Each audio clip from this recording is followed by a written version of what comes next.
Our next speaker, Dr. Cay Hehner, from the Henry George School of Social Science in New York, will be talking on the fallacious concept of capital, where Smith and Marx agree they both are wrong. Dr. Hehner holds a master's degree in economics and a PhD in social science and languages, magna cum laude, on the ideological origin of the Holocaust and the intellectual resistance, Free University Berlin. He has taught languages and economics in Berlin, Milan, Rome, and New York, and has done extensive work as a television writer-producer, including the Discovery Channel. He summarizes his research on why neither Adam Smith nor Karl Marx had a good program for humanity. Let's welcome Dr. Hehner. Thank you very much. I want to thank all of you for having enriched my thought, and I want to thank especially Steven Zarlenga for having invited me. When I said I was going to come here, some people got up and they said, why are you coming, why are you going to a protectionist conference? Isn't Henry George a free trader? Now, I have no problem coming here. I'm proud being here. And I don't see any contradiction. People who say George is a free trader leave out a very important point. Henry George is a free trader after the land question has been solved. He's not an unconditional free trader. Yeah? After the land question has been solved means we have to do something about our natural resources management. Right now, we're using natural resources of this planet of the future generations. That means our children and grandchildren and great-grandchildren will not be grateful to us for having done that.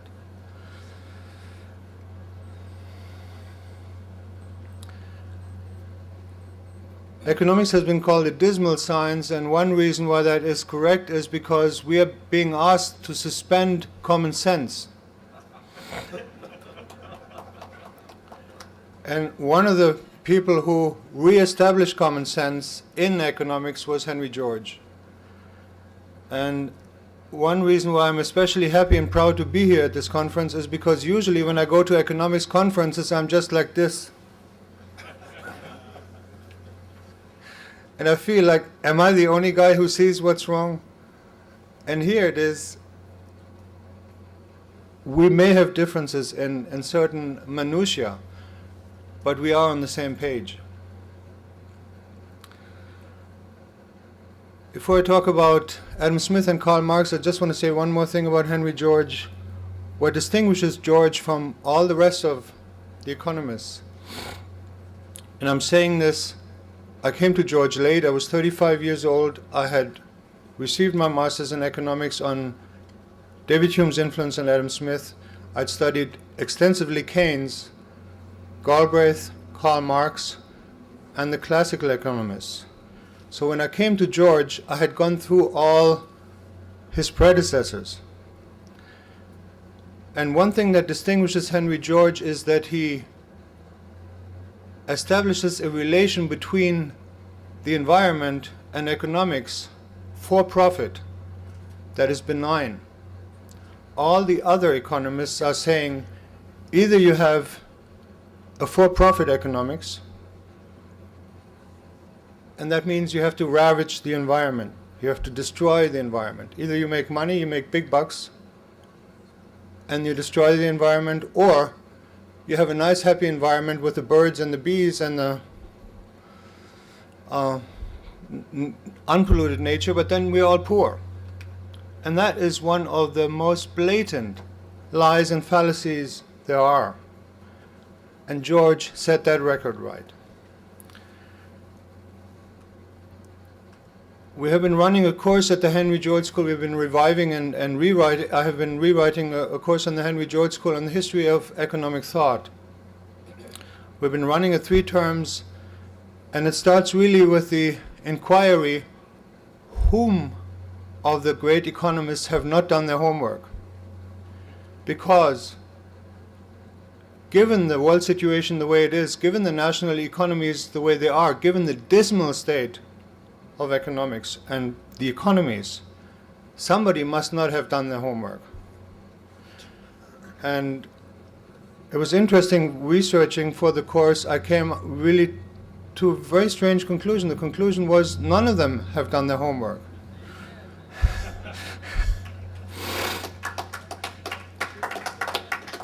And I'm just going to concentrate on two of the giants. I'm going to concentrate on Adam Smith on the right, father of capitalism, so-called, and Karl Marx on the left, father of communism. And they both haven't done their homework, and it's dismal.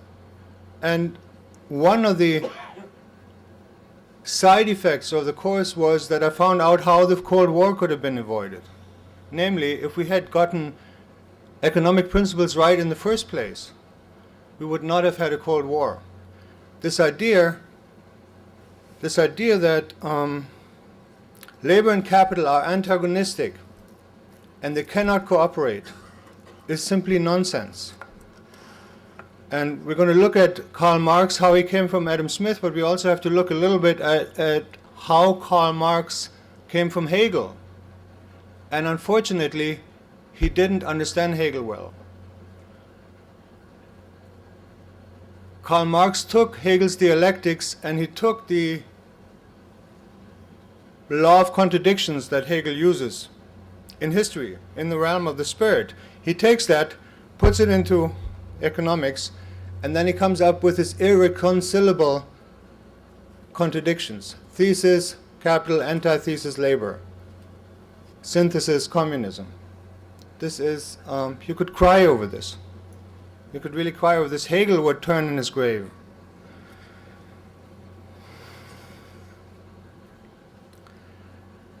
We have three factors of production: land, labor, and capital. All the classical economists agree on that. The ones who got it most nearly right before George were Ricardo and Stuart Mill. Now Smith, coming from Hume, says land, labor, and capital, and then he forgets about it. He does this whole big thing at the beginning of The Wealth of Nations, and then he distinguishes nicely and neatly, and then he forgets about it, and for all practical purposes he subsumes everything under capital. And that's like saying, this is a lectern, these are tables, and these are chairs. And now I'm saying, this is a chair, this table is a lectern, and the chairs are tables. Or I'm saying everything is a thing. So I'm not getting very far with my analysis.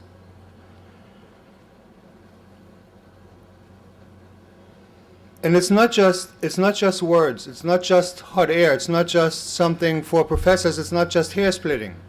It's a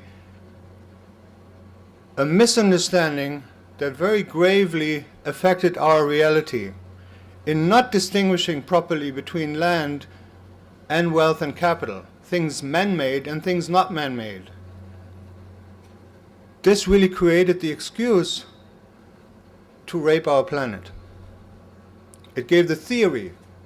It gave the theory to rape our planet. Now, the man who Adam Smith most credits for having been his mentor, and he was never shy in giving that credit, the man he most credits for being his mentor was David Hume, the Enlightenment philosopher. He was not known as an economist.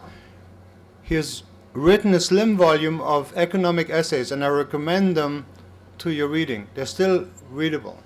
Unlike Smith and Marx, and like George, David Hume could write. And he could make himself clear. And all the things that Smith got wrong, David Hume got right. One of the things that Hume saw early on, before even the science of economics had not been created, one of the things that Hume saw very clearly is watch the flow of goods. Watch the production of goods. Don't watch the flow of money. That's a shadow. The flow of money, quantity theory of money, that goes back to Hume. Money has to reflect the flow of goods. If there's a gross disproportion, we're going to be in trouble. But it's goods and production that come first, not money. And I was quite happy when I read up in Stephen Zalenger's excellent The Lost Science of Money on Karl Marx and Adam Smith. I'm not a monetarist, I'm not a monetary historian, I'm an economist. So I read up on Smith and Marx. Not only did they sleep through their economics lessons, they also slept through their monetary lessons. They made the same mistakes there. So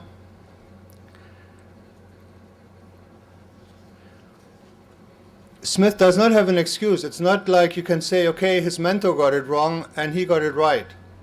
Smith is not really he's not an economist. He was not a trained economist. You know, he was a moral philosopher, an ethics philosopher. And he's like a communicator, and he says everything and then he says the contrary of it. And he doesn't take the trouble of trying to synthesize it in a logical way. So in The Wealth of Nations, that's why it's always cited, you find everything and its contrary. Now, what did Karl Marx do? I don't want to oversimplify, but just to highlight what the main schools of economic thoughts did. The mercantilists championed the trader. The physiocrats rightly championed the land and the farmer. And Adam Smith championed both of these, and he put the industrialist, the upcoming industrialist, and the entrepreneur above. And then, of course, Karl Marx came and he said, the worker is getting left out. In Hume's time and in the mercantilist time and the physiocratic time, the industrial worker didn't exist the way we know him today. So, what's the best of Karl Marx? The best of Karl Marx is that he had a social conscience. And the best of Karl Marx prior to Henry George is that he championed the underdog. He championed the down and out.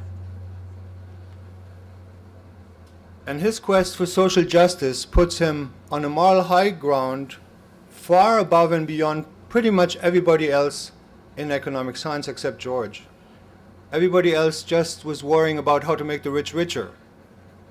And Karl Marx really introduced the social question, the social conscience into the equation. And that's his great merit.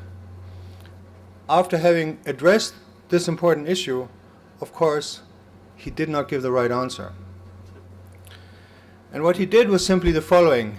He was not revolutionary enough. He adhered too closely to Adam Smith. He took this whole big mess and jumble of terms where everything is capital and nothing is clearly distinguished.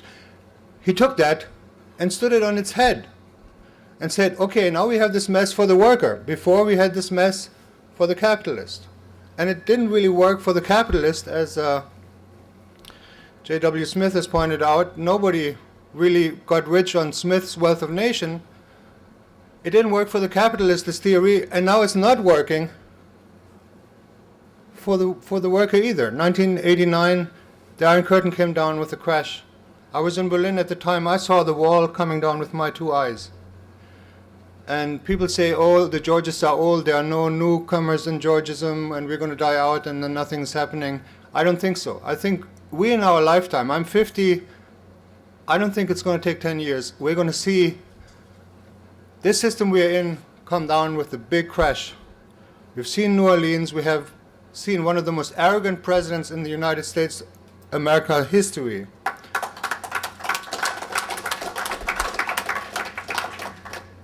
Championing all the wrong causes, being brought down to his knees by circumstances. And now this very self-same president who did not give a hoot about the environment, who wanted to strip mine Alaska, who wanted to really take our last sacred places and rape them. This man is telling us now to conserve energy. Appreciate the irony of it. So Karl Marx took this mess and this jumble we've inherited from Adam Smith. He stood it on its head, and then it didn't work there either.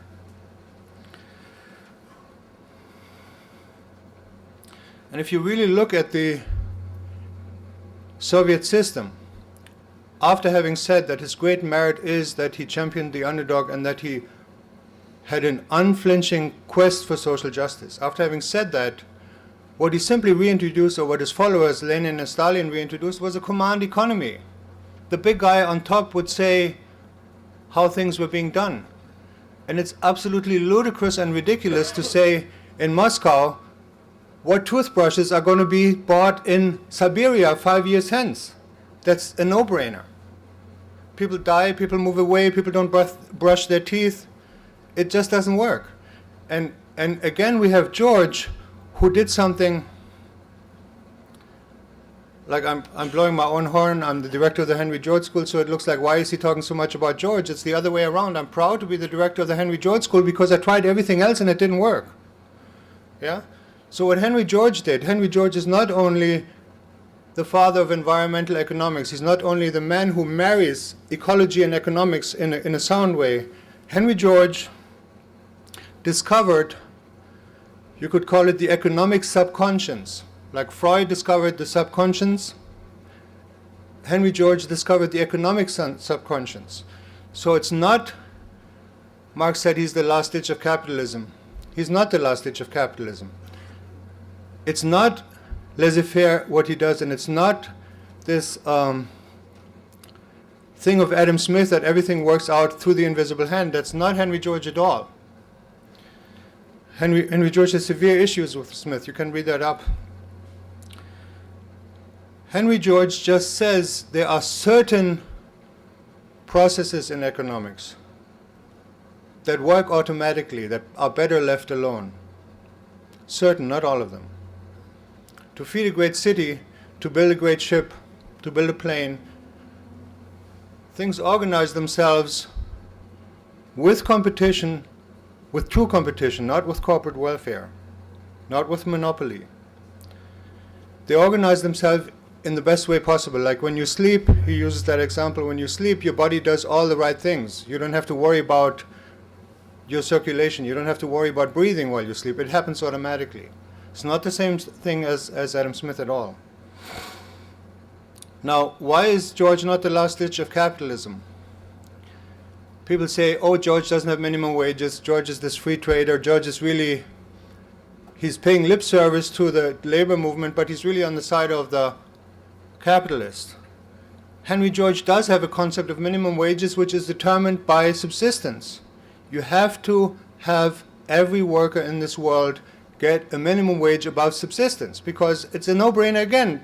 The man or the woman is going to die if they don't get what they need for their subsistence. So Henry George is for minimum wage.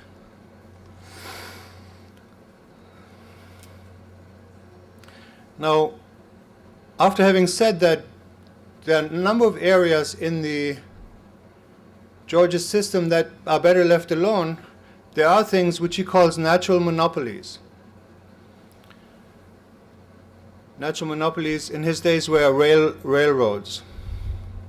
Natural monopolies to a certain extent were parts of the media.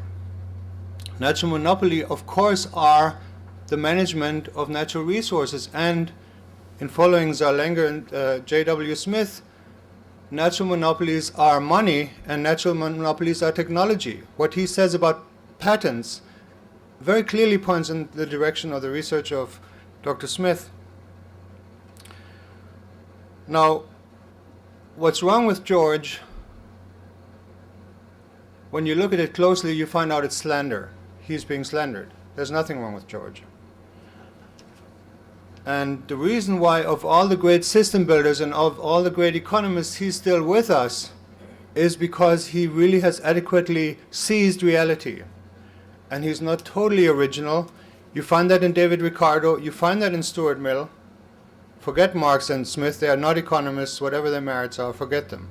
You just get a headache studying them. What puts George above Stuart Mill and puts him above David Ricardo is that they saw again the issues, but they couldn't find the right solution. To take land rent for the community and redistribute it for the good of the community, that's the stroke of genius.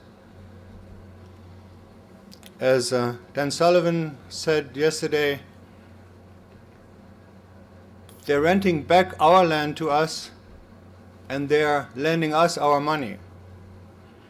And I want to close with something that has been bothering me very much in modern economics.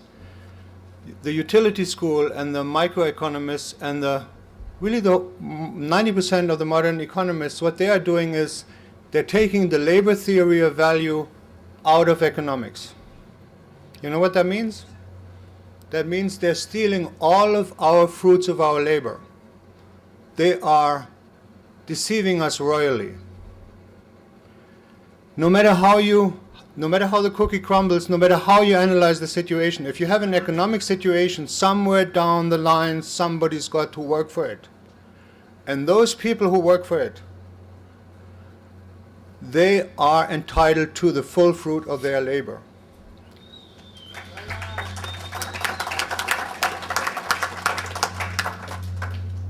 And I find it obscene, I cannot find another word, I find it obscene if modern schools of economics are trying to steal that away from us. American Revolution was a great thing. All the founding fathers, Benjamin Franklin, Jefferson, Thomas Paine, they were all physiocrats. So the physiocrats was the school which got it most nearly right before George. We in this country made a revolution and a revolutionary war on taxation, on unjust taxation. I don't have to give you a history lesson, you know that better than I do. So we really founded this country on a no tax policy, no tax on production. Inherited land. Inherited land is something that nobody merits. Nobody deserves to inherit land over somebody else. That's, excuse me, Elizabeth, that's a philosophy of the British aristocracy. And what's great about America was that we broke away from this system. Only 20, 30, 40 years later to reintroduce it. Same our educational system here, it's dismal. Yale and Harvard and Eton were based on this inherited land principle. And the little lords and the little ladies, they are entitled to learn how to not work. A gentleman farmer, as Upton Sinclair pointed out, is a farmer who doesn't work. And the people who go to Yale and Harvard, they're just copying this. Today it's the big money aristocracy, it's the big landed aristocracy of the United States who affords the best education. And so we are reintroducing aristocracy, blood aristocracy, through the back door with a private monopoly of land, with private property of land. And that means we are defiling the merits of the revolutionary fighters and fathers. And if you want to have another book that most nearly foretells George, read Thomas Paine's Economic Justice. He didn't call it economic law because he said economic law is unjust, it's ridiculous. Excuse me, thank you, Dan. Not economic justice, agrarian justice. Thank you very much. He didn't call it agrarian law because agrarian laws are ludicrous. They're unjust. So,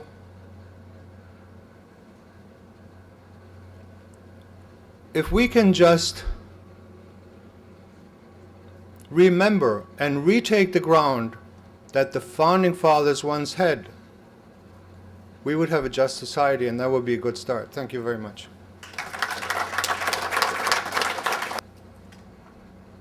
As you said, reading George is difficult, but I think it's a beautifully, Progress and Poverty is a beautifully written book.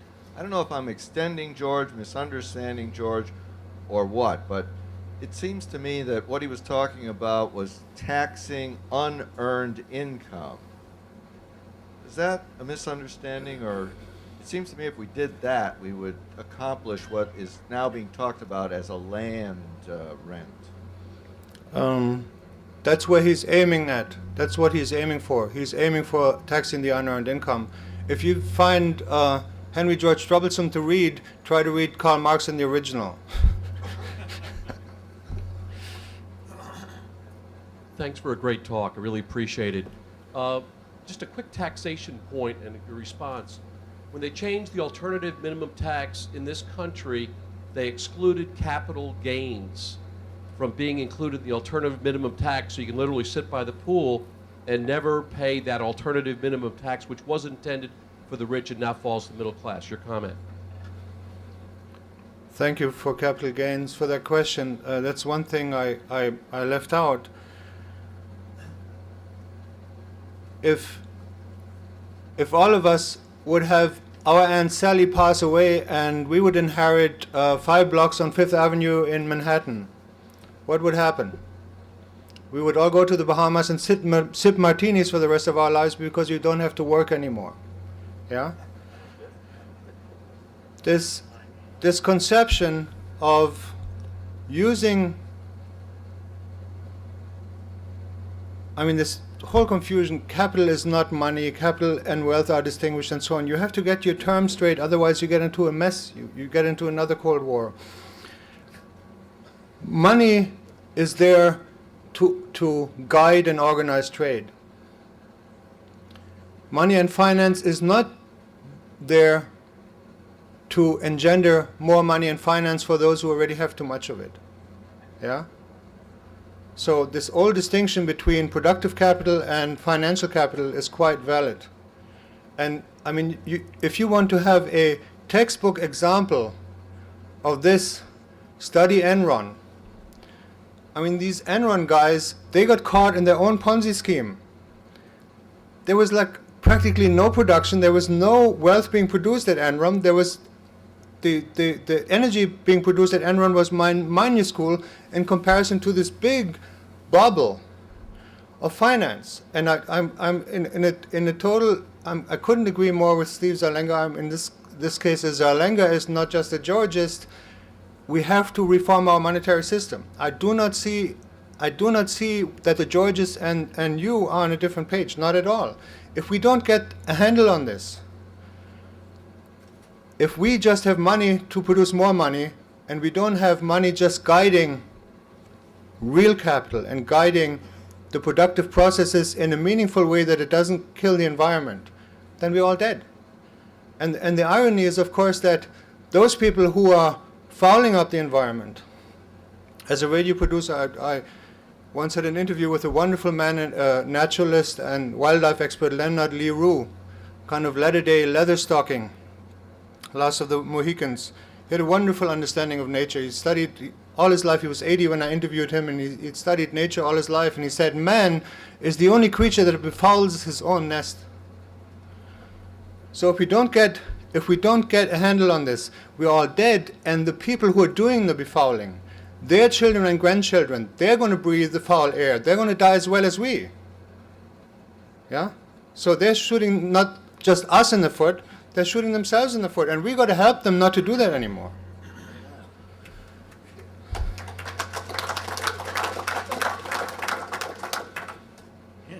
Excuse me. In Das Kapital, Marx clearly said that gold is the only only basis for money. Now, how does he reconcile that with every other thing? And that means that gold advocates are Marxists in that sense. It's a good point. As Zarlenga points out in his book, Marx and Smith were medalists. And Henry George calls Karl Marx the prince of muddleheads, and he says he has a vicious terminology, meaning the terminology is wrong. And I couldn't agree more with both. One more question. I wanted to make a short but important correction on George's view of the natural minimum wage. He said when everything's monopolized, the natural minimum wage is subsistence. But when things are not monopolized, the natural minimum wage is a very comfortable living. Because if you can go and get good resources and work for yourself, you would not take anything that would pay you less. Thank you, Dan. Of course, I was talking about the way it is now. I wasn't talking about the way it should be under George. That's a good point. One more. I just wanted to ask if you're familiar with the work of about 100-year-old man Silvio Gesell, and if so, could you situate Gesell in relation to Marx, Adams, and Henry George? Silvio Gesell is the great brain behind the aborted German Revolution after the First World War. And I would have to research that to what extent Gesell knew George, but they're certainly parallel in their endeavors. And if I would have to mention another economist after George, I would probably choose Gesell. Thank you.